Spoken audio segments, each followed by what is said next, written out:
3.6 million years ago, the oceans cooled, the food chain collapsed, and the largest predator to ever exist in the history of Earth ran out of places to hide.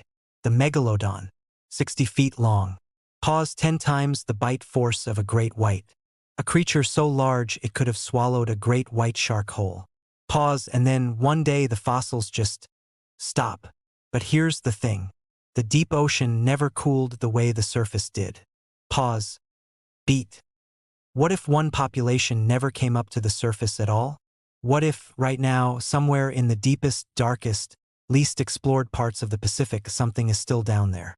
That's what we're exploring today, the real science behind the megalodon's extinction, and what it would take, biologically, for a lineage like it to have actually survived into the modern day.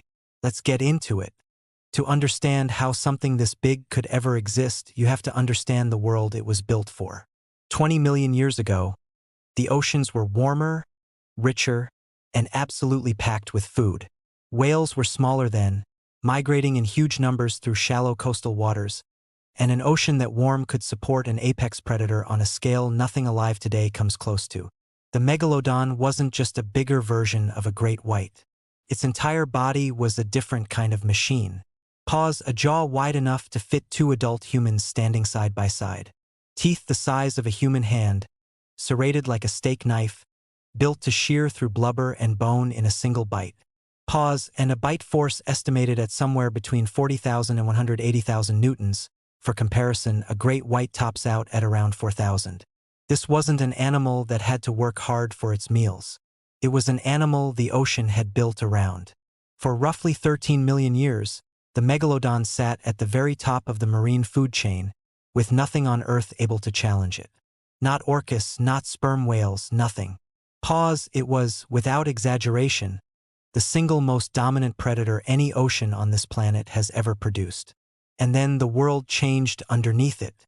Around 3.6 million years ago, the planet entered a serious cooling phase. Ocean currents reorganized.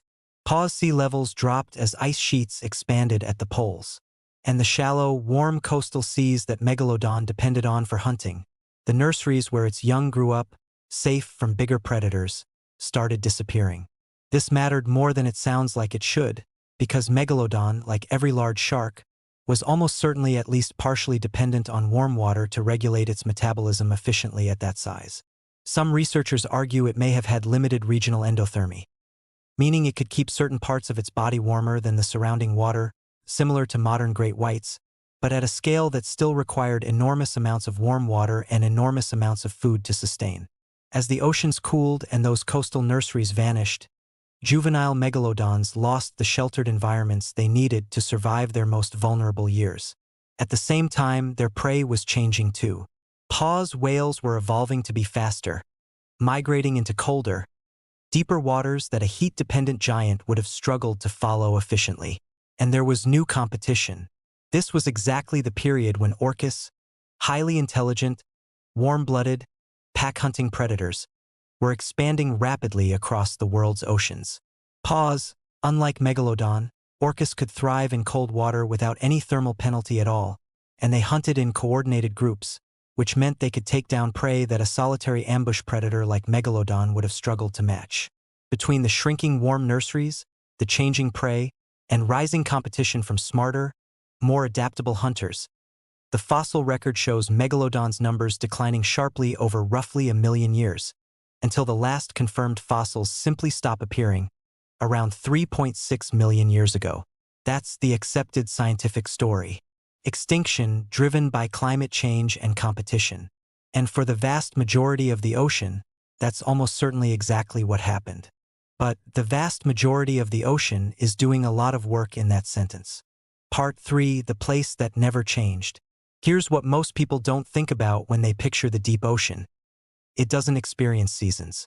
It barely experiences climate change at all, at least not on the same timescale as the surface. Below about 1,000 meters, sunlight doesn't reach, temperatures stay remarkably stable year-round, and many deep ocean environments have remained thermally consistent for millions of years, even while the surface world above them went through ice ages, warming periods, and everything in between. The Mariana Trench, the deepest point in any ocean on Earth, plunges to nearly 11,000 meters. And at certain depths within trenches like this, particularly around hydrothermal vent systems, water temperatures are not just stable, they're warm, heated from below by geothermal activity completely independent of what's happening at the surface. This is where the speculative part of our story begins. What if, as the surface and shallow coastal waters cooled 3.6 million years ago, a population of Megalodon didn't go extinct, but instead followed the warmth downward? Not into total darkness immediately, but gradually, generation by generation, into deeper and deeper water, tracking the receding warm zones the same way its coastal prey once tracked warm currents. To be extremely clear, there is no fossil or genetic evidence that this actually happened. The scientific consensus is firmly that Megalodon is extinct, and for good reason. An animal that size, hunting large marine mammals, would be almost impossible to sustain in the low-food, high-pressure environment of the deep ocean without radical adaptations. But almost impossible isn't the same as impossible. So let's actually play this out biologically and see what a deep-adapted Megalodon lineage would have had to become in order to survive. Part 4. Becoming a deep-sea giant. The first problem a surviving lineage would face is pressure. At 1,000 meters depth, the pressure is roughly 100 times what it is at the surface. Most large marine animals that live at extreme depths, like sperm whales or giant squid, have soft, flexible bodies and skip the rigid, air-filled structures that would be crushed at that depth. Sharks, as it happens, are already unusually well-suited to this compared to bony fish. They don't have swim bladders, those pressurized gas-filled organs that would be a serious liability in deep water, and their cartilage skeletons are naturally more flexible and pressure-tolerant than bone. In a strange way, Megalodon's basic shark body plan was already halfway prepared for a life at depth, long before it would have needed it. The second problem is food. This is the big one. The deep ocean is calorie-poor compared to sunlit coastal waters. There's no plankton bloom fueling a food chain up to whale-sized prey down there. Deep-sea ecosystems run on a much slower, much leaner economy, often built around detritus falling from above or chemosynthetic bacteria around hydrothermal vents. For a lineage like this to survive at Megalodon's original size, something would almost certainly have to give. And the most likely outcome, biologically, is that the lineage would have shrunk significantly. We actually see this pattern, called deep-sea gigantism's opposite, sometimes nicknamed the island rule, when it happens on land, though the deep-sea version works through calorie scarcity rather than isolation, in multiple lineages that moved into low-food environments. Smaller body size means lower total caloric need, slower metabolism, and the ability to go far longer between meals. A hypothetical surviving lineage, let's call it Carcharocles abyssus for the sake of the story, would likely have shrunk from 60 feet down to somewhere in the range of 20 to 25 feet over a few million years.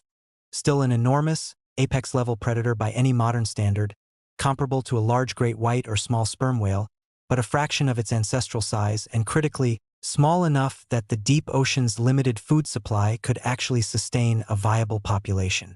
The third adaptation would be sensory. Down there is no light to speak of.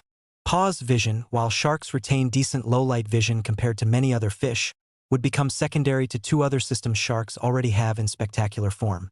The lateral line, which detects vibration and movement in water from surprising distances, and the ampullae of Lorenzini, a network of electroreceptor organs around the snout capable of detecting the faint electrical fields generated by another animal's muscle contractions, even through complete darkness and even when the prey is partially hidden.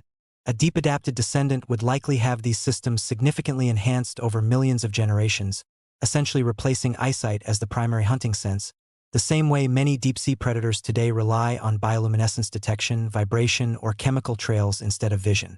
The fourth and final major shift would be hunting strategy. Up at the surface, the ancestral Megalodon was an ambush predator in open, food-rich water, relying on speed and raw power for a quick, brutal kill. In the deep, food is too scarce and too spread out for that kind of high-energy hunting to make sense most of the time. The more likely strategy, and one we see in several real deep-sea apex predators like the Greenland shark, is a shift toward extremely low-energy, opportunistic feeding. Long periods of near-total stillness or slow patrolling, conserving every possible calorie, punctuated by rare but decisive strikes when prey, perhaps a giant squid, a deep-diving whale calf, or another large deep-sea shark actually crosses its path. Part 5. What it would share the deep with. If a lineage like this really did survive down there for over 3 million years, it wouldn't have had the ocean to itself. Sperm whales dive to these depths regularly, some records showing dives past 2,000 meters, hunting giant squid in total darkness. A deep-adapted Carcharodontis abyssus, even at a reduced size, would likely be a genuine threat to young or sick sperm whales, and almost certainly a direct competitor for the same giant squid populations that sperm whales rely on. Six-gill sharks, already found at depths past 2,000 meters and reaching lengths of up to 15 feet, would be a natural rival, occupying a similar ecological role, but smaller. Some researchers studying deep-sea shark populations have actually noted unexplained scarring patterns on six-gill sharks caught at extreme depths, bite radii and spacing that don't cleanly match any known deep-sea predator. Pause. This is real, documented, and completely unexplained in the scientific literature. It is also, to be clear, almost certainly attributable to something we already know about, like unusually large six-gill sharks biting each other, rather than anything else. But it's the kind of loose thread that speculative science likes to pull on. And then there's the giant squid itself, an animal so elusive that the first confirmed video footage of a live one in its natural deep-sea habitat wasn't captured until 2012. If an apex predator this size and this well-adapted to darkness has been quietly patrolling those same waters for millions of years, it would help explain why an animal as large as a giant squid remained essentially a ghost to science for so long. Because something down there had been hunting it into staying exactly that elusive. Part 6. Why we'd probably never know. Here's the uncomfortable truth about this whole scenario. Even if it were real, we would have almost no way of confirming it with current technology. Humans have physically explored less than 5% of the ocean floor in any real detail. The vast majority of deep trench systems have never been surveyed at all. Pause. Submersibles capable of reaching these depths are extraordinarily expensive to operate, and expeditions are usually narrowly targeted at specific research questions, not broad searches for unknown megafauna. We've discovered entire new species of large marine animals within the last few decades purely by accident, caught in deep trawl nets or washed up on remote beaches, animals we had absolutely no prior evidence even existed. The idea that a rare, deep-dwelling, calorie-conserving predator, actively selected over millions of years to avoid detection and minimize energy expenditure, could remain completely unconfirmed by modern science isn't actually that much of a stretch, biologically speaking, even setting aside the specific Megalodon question. To be extremely clear one more time, the overwhelming scientific consensus, based on the fossil record, is that Megalodon is genuinely extinct, and there is no credible evidence of a surviving population in the deep ocean or anywhere else.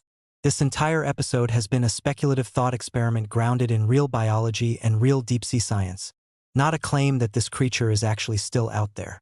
But it's worth remembering that the ocean is still, after everything, the least explored place on our own planet. We have better maps of the surface of Mars than we do of most of Earth's ocean floor. Pause. And every few years, something genuinely enormous, genuinely unexpected, turns up in the deep water anyway. If something like this were still down there, in the warm, dark, forgotten corners of the world's deepest trenches, it would owe its survival to exactly one thing: staying somewhere we never thought or never had the ability to look.